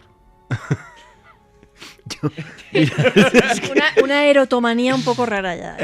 Sí. Y además tiene TikTok y narra cómo es su vida como novia el fantasma de Michael Jackson. Sí, Oye, y canta. Os voy a emplazar dentro de un mes para que hagamos un programa sobre cosas e historias de mente. Yo tengo 2 o 3 casos y 2 o 3 historias que os van a flipar. Reddit Colombia está lleno. Yo el otro día leí el caso de un tipo que dice que lo penetra, vamos, que le da por culo un fantasma. ¿Ah, sí? Sí. O sea, una cosa que Eso dice, yo creo que es incluso más desagradable. un fantasma se me metió por el ano, es el título del caso en Reddit. No. Y tiene de comentarios... Esa historia hay que contarla en el programa que dice Juan. Sí, de cosas... Y tiene de comentarios Es que que a mí no te lo puedes se me imaginar. ocurrió del programa de cosas absurdas el otro día que estuve viendo que un popó de un vikingo del siglo X tiene un seguro de $60,000. Me lo creo. Sí, sí. Por favor. Sí, es el popó más caro de la historia. Sí, pero bueno, otro de eso para otro programa que estamos desvariando un montón. Y aquí seguimos en Noche de Misterio, vuestras preguntas y comentarios a través del numeral Misterio Caracol. Al principio estábamos dando mucho miedo, luego hemos pasado a la risa y a la demencia, pero seguimos el programa aquí intentando reconducir esto. Uno de los clásicos y de los tópicos de los fantasmas y de esos seres del más allá y de esos espectros del más allá son los trenes fantasma. Tania Velázquez, ¿qué casos te han impactado a ti investigando esto? Bueno, investigando en el libro de Mado hay uno muy interesante que es el tren que llevó a Abraham Lincoln en todo su recorrido funerario. Es una historia bastante extraña, primero porque todo ocurrió después de la muerte de Abraham Lincoln. Todos sabemos que él falleció el 14 de abril de 1865. Lo asesinaron por un disparo mientras él estaba en el teatro. Después de eso, dijeron, bueno, hay que llevarlo. El 15 de abril falleció, tuvo una agonía muy larga. Y ya para hacer todos los honores fúnebres, lo que hicieron era recrear en un tren todo el recorrido que había hecho como presidente electo. Entonces tomaron todas las personas que habían sido cercanas a él, cogieron su cuerpo, que dijeron que lo tenían que preservar en hielo para que estuviera lo mejor visible posible para la gente, y tomaron los restos de su hijo Willy, lo exhumaron, de hecho, para que fueran juntos en todo ese tour funerario hasta llegar a Springfield, que fue el destino final de Lincoln. Todo eso ocurrió varios días. La gente hacía fila para ver el cuerpo de él. Gente que decía, el tren va a pasar por acá, vamos a detenernos ahí, nos quitamos el sombrero, le presentamos los honores a Abraham Lincoln y nos vamos, porque efectivamente no se detenía ahí en ningún momento. El cuerpo se estaba pudriendo a pesar de haberlo mantenido en hielo, y prohibieron tomarle fotos porque no era algo honorario o digno del presidente de los Estados Unidos, pero una persona logró tomarle una foto, que es la única que conocemos actualmente de Abraham Lincoln. Dicen que el estado era terrible, ya porque la cantidad de descomposición que llevaba con el pasar de los días, y después de todo ese tour por lo que había sido Nueva York, hasta por Pittsburgh, por Springfield, cuando regresaron, hicieron todas las honras fúnebres. El cadáver lo querían secuestrar, querían pedir recompensa, porque las personas decían, los confederados nos van a atacar, entonces robémonos el cuerpo y protejámoslo. ¡Qué locura! Después de un año, ya estamos hablando del 15 de abril, pero de 1866, las personas dijeron que vieron pasar toda la caravana nuevamente del tren que llevó a Abraham Lincoln en toda su procesión fúnebre. ¡Wow! Vieron el tren fantasma, o sea, al año siguiente vieron pasar el tren en el que estuvo el cuerpo de Abraham Lincoln, pero en plan espectro. ¿Y lo vio mucha gente? Lo vio mucha gente. Dijeron que habían visto hasta los soldados vestidos de azul, wow, acompañando a Abraham Lincoln. Qué cosa tan curiosa. Y eso me recuerda a los famosos fantasmas de la rectoría de York. Como si de repente se abriese una especie de puerta al más allá y fuera como una especie de grabación del pasado. No sabemos por qué. Y de repente esto sucede. Alejandro Bernal. Y uno de los más virales, Juanje, el tren fantasma de Shane Road en San Antonio, Texas, en los Estados Unidos. Una historia muy trágica. Muchas personas que han atestiguado observar un tren espectral apareciendo en horas de la madrugada en esta vía de San Antonio, Texas. Y el origen de la irrupción de este tren y la tragedia que realmente envuelve esta historia es bastante cruel, Juanje. Finales de la década de los 30 en esta parte de los Estados Unidos, un bus escolar repleto de niños, de acuerdo a la tradición, manejado por una monja, resulta que se queda sin combustible en esta intersección de tren en horas de la noche. Viene un tren a alta velocidad, el tren no puede apreciar que está este bus repleto de niños, arrolla el tren, todos los niños perecen, al igual que la conductora. Y Desde hace unas décadas, Juanje, se ha hecho muy viral un reto en TikTok principalmente, y es que hay personas que se van en su coche, aparcan en esta intersección en Shane Road, en San Antonio, Texas, apagan el motor del carro y el reto es ver si aparece el tren fantasma o si una extraña fuerza, el reto consiste en echar talco en la parte trasera del carro, si alguna extraña energía lo empuja, Juanje, y en TikTok y en otras redes sociales han documentado manos de niños que han empujado estos coches que son abandonados en horas de la madrugada en esta intersección, el tren fantasma de San Antonio, Texas, en Shane Road.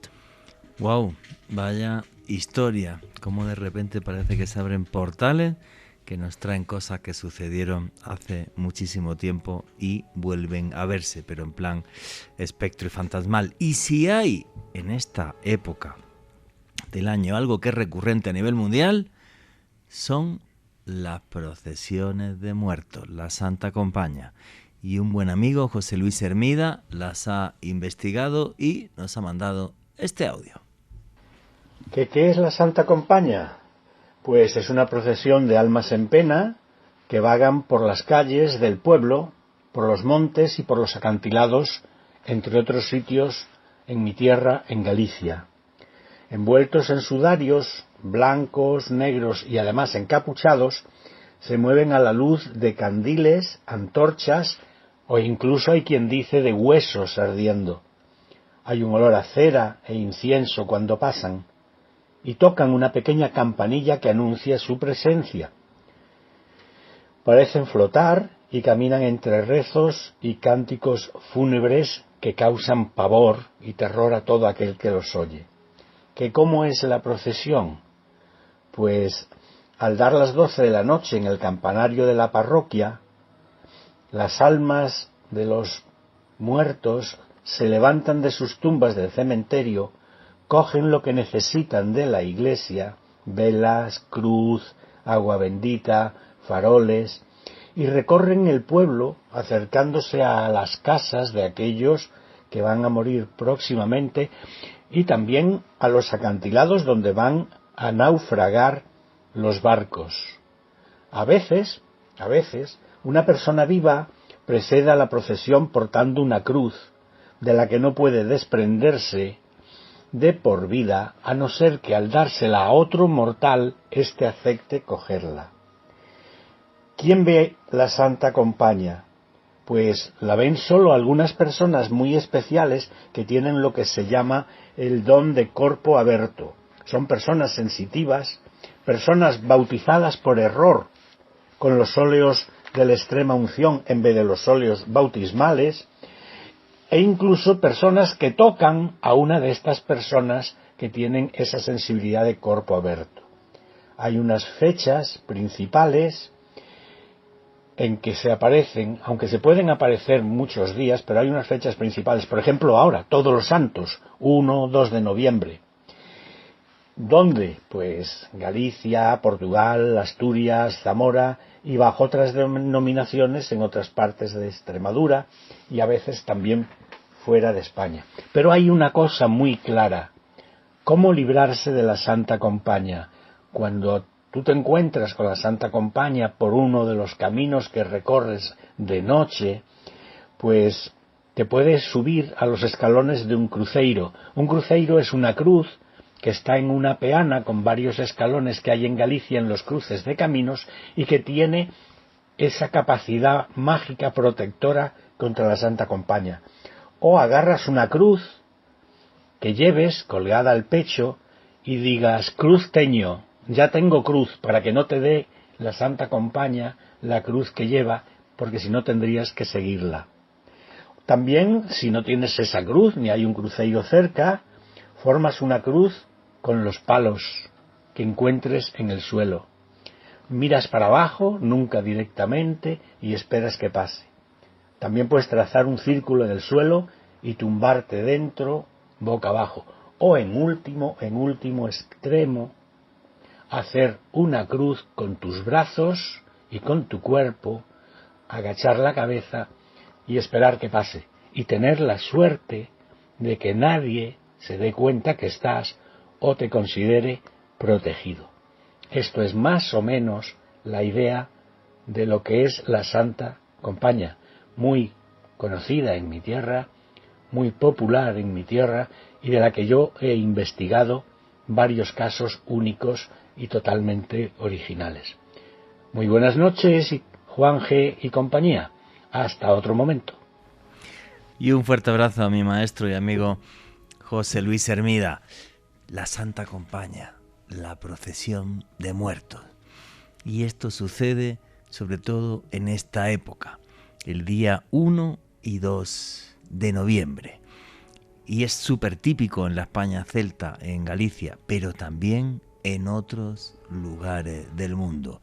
Y es ancestral, es algo que está con nosotros. Alejandro Bernal, también una procesión que es la de Wotan.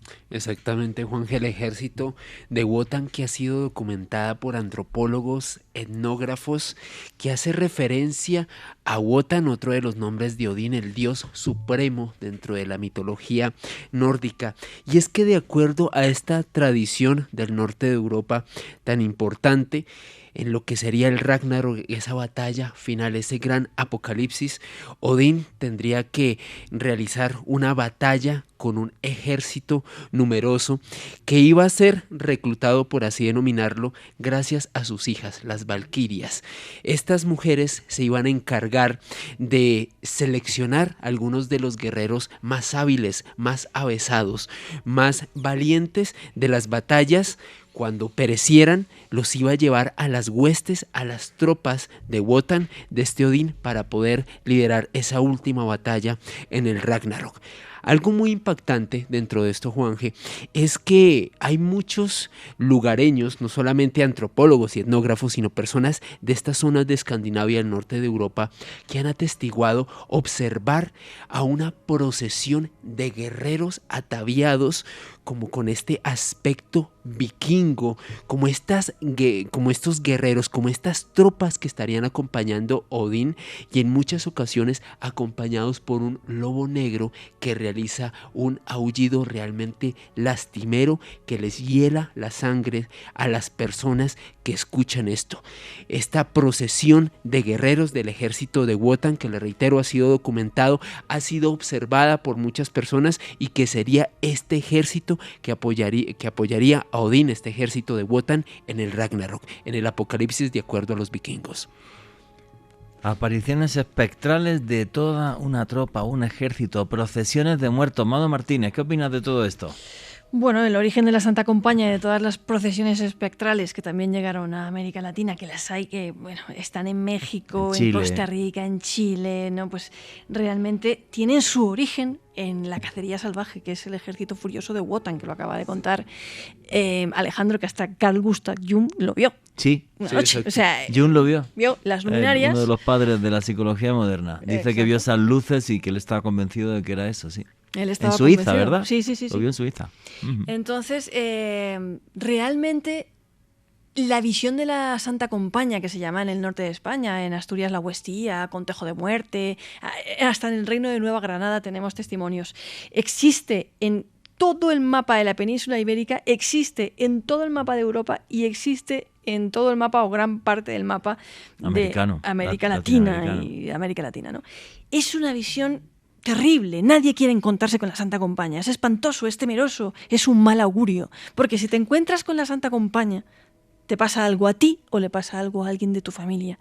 Hay multitud de testimonios, hay multitud de casos que hemos recogido nosotros, que he recogido yo, que ha recogido Hermida, que han recogido antropólogos, porque este es un caso que la antropología ha estudiado bastante, sobre todo en la zona de Muros y zonas así de Galicia, de visiones, encuentros con la Santa Compañía, y a veces una aldea entera incluso ha visto a la Santa Compañía. Yo tengo el caso de un amigo que en el pueblo de su abuela, todo el pueblo vio a la Santa Compañía.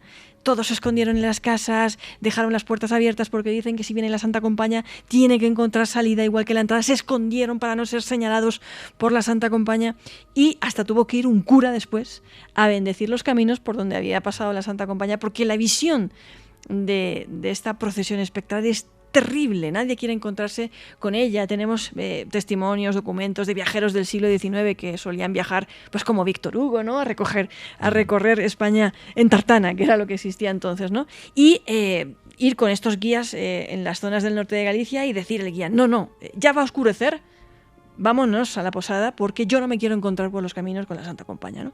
Y encontrar hoy en día todavía en los bares, en las zonas, en los pueblos rurales de Galicia, de Asturias, de todas estas zonas, testimonios de personas que te dicen, pues con un temblor en la voz, que no te lo puedes ni creer, porque son personas que están jugando al dominó y tiran la pieza, que parece que van a romper la mesa, hombres del campo, de la montaña, duros, y contarte con un temblor en la voz la noche que vieron a la Santa Compaña y cómo la Santa Compaña pasó por encima de ellos, ¿no? Me acuerdo de un caso que incluso decía que el que iba delante, la estadea, era un tío suyo. Wow. En principio lo que describen los testigos siempre es igual. Es una fila de luces, Sí. que supuestamente son las antorchas. Unos dicen que esas antorchas son de huesos humanos y tal, pero en principio siempre las descripciones son igual. En estas noches del 1 y el 2 de noviembre es una fila de luces que va caminando lentamente, y eso ya provoca tal terror que la gente se esconde, se mete en las casas, todos muertos de miedo. Y que aquí en Colombia, Juanje, tienen una interpretación bastante interesante, las ánimas benditas del purgatorio, a las cuales te puedes encomendar para pedirles favores, Sí, señor. pero si no les cumples, te golpean en la noche y te tratan bastante mal. Efectivamente, Esteban Cruz. Hay una serie de leyendas, como ustedes dicen, en Colombia y en otros lugares del mundo, que son como una especie de versiones mestizas de la Santa Compaña. Y en la costa del Pacífico colombiano, en esos pueblos que dan sobre el mar, dicen incluso que ven algo que es una procesión de un barco fantasma. Porque claro, En la costa Caribe. sí, Wow. Pacífica, porque claro, son pueblos de pescadores y entonces muchas veces las procesiones hoy en día, un saludo a todos los que nos escuchan, ya que la señal de Caracol llega hasta por allá, en toda esta zona del Cauca y de Nariño y del Chocó incluso, las procesiones a veces se hacen muy bonitas en barcos, entonces llevan a la Virgen en una canoa y van de pueblo en pueblo porque son pueblos que quedan relativamente cerca. Dicen, por ejemplo, una zona que se llama Punta Mulatos, El Cacao y demás, de la región del Patía, que lo que ellos ven es que viene un barco con gente cantando y que de repente cuando está cerca desaparece o que Wow. sigue derecho, y es una procesión con una especie de Santa Compañía pero en Marítima. un barco, marítima. Wow, eso es Qué chulo. la primera vez que lo escucho. Está en internet, hay varias narraciones, las han recogido el Ministerio de Cultura, una cosa que se llama Leyendas Colombianas del CINIC, Ujú. que son interesantes. Buenísimo, buenísimo. Yo sí que creo que se abren las puertas al más allá y que suceden este tipo de cosas.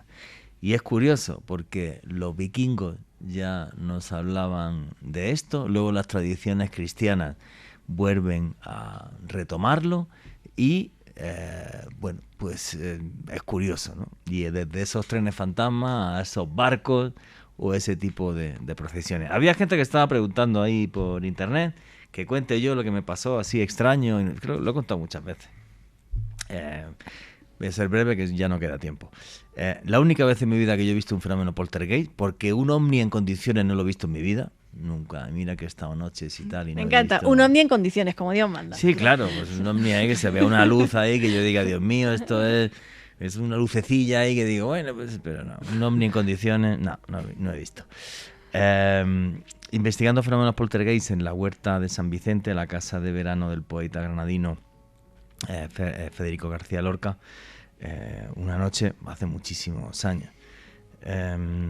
Bueno, pues estábamos allí, escuchamos unos ruidos extraños en el segundo piso, subimos al segundo piso, no vimos absolutamente nada, y al retornar al primer piso, y eso lo vi, pero vamos, sí lo vi, la mecedora que estaba entrando a la derecha, había una mecedora y estaba el salón con la mecedora a la derecha, una mesa con sillas y desde la cocina pues se podía abrir una puerta para pasar comida y tal.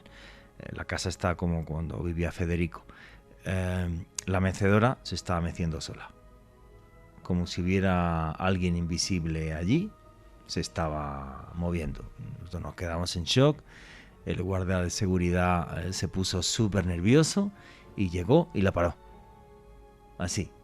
Y la casa era una corriente de aire o algo, ¿no? Imposible. Toda la casa, las ventanas están cerradas, llevan unas pastillitas todas de alarma porque hay obras de Salvador Dalí, por ejemplo, en la casa. Es una casa museo. Entonces lo vi, nunca podré explicarlo y ya.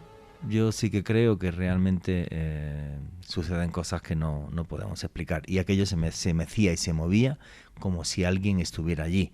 No es que en esos segundos que bajamos la escalera y nos acercamos, cada vez se meciera menos. Se mecía exactamente igual. Una cosa súper loca y lo vi. Como lo vi, pues lo cuento y listo. Y esa es la realidad. Bueno, señores, estamos ya llegando al final del programa. Así que, Esteban Cruz, tu conclusión y tu cierre, amigo. Unas historias increíbles las que pueden ustedes tener en el libro Misterios del Mundo de Amado Martínez. Está en cualquier librería de Colombia. Hay muchos más casos y yo creo que le dije una vez a Amado, esto es como una Biblia del misterio. Además que son casos que ella ha investigado durante muchos años. Entonces mi conclusión es, hay que leer Misterios del Mundo de Amado Martínez y mis redes todas son @cruzescribiente en X, Instagram, Facebook, Twitter, YouTube. Gracias. Muy bien, amigo. Tania Velázquez, tu conclusión y tu cierre. Bueno, contarles que este no es la única historia que hay de trenes fantasma. En el libro de Amado pueden encontrar muchas más, son bastante interesantes e invitarlos a seguirme en mis redes sociales. Estoy en TikTok, en Instagram y en X como Tania Me Cuenta. Muchísimas gracias. Alejandro Bernal. Juanje, un recorrido, una recopilación de algunas historias de espectros, de fantasmas bastante interesante, perfecta para Halloween.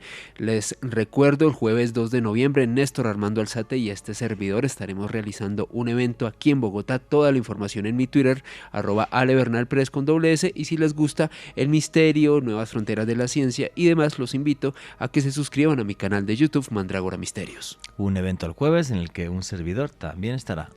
Amado Martínez, felicidades por tu libro Misterios del Mundo, viaje al centro del insólito, de Ediciones B, y la gente que viva fuera de Colombia me imagino que lo puede conseguir a través de Buscalibre, ¿no? Buscalibre.com.co. A Estados Unidos llega el 5 de diciembre en Miami, en todo lo que es Penguin, Estados Unidos. A España creo que también llega a partir del 5 de diciembre, pero ya se puede pedir en preventa en todas partes también. Y lo cierto es que quiero dar las gracias a todas y cada una de las personas que en algún momento se cruzaron conmigo, yo me crucé con ellas y me dieron su testimonio. Gracias, y a todas las personas que lean Misterios del Mundo, que sepan que este es un viaje al interior de uno mismo. Este es un libro de personas más que de fenómenos. Y si alguna vez os encontráis un fantasma, después de preguntarle qué quiere, preguntaros vosotros qué queréis del fantasma. Muy bien, amiga.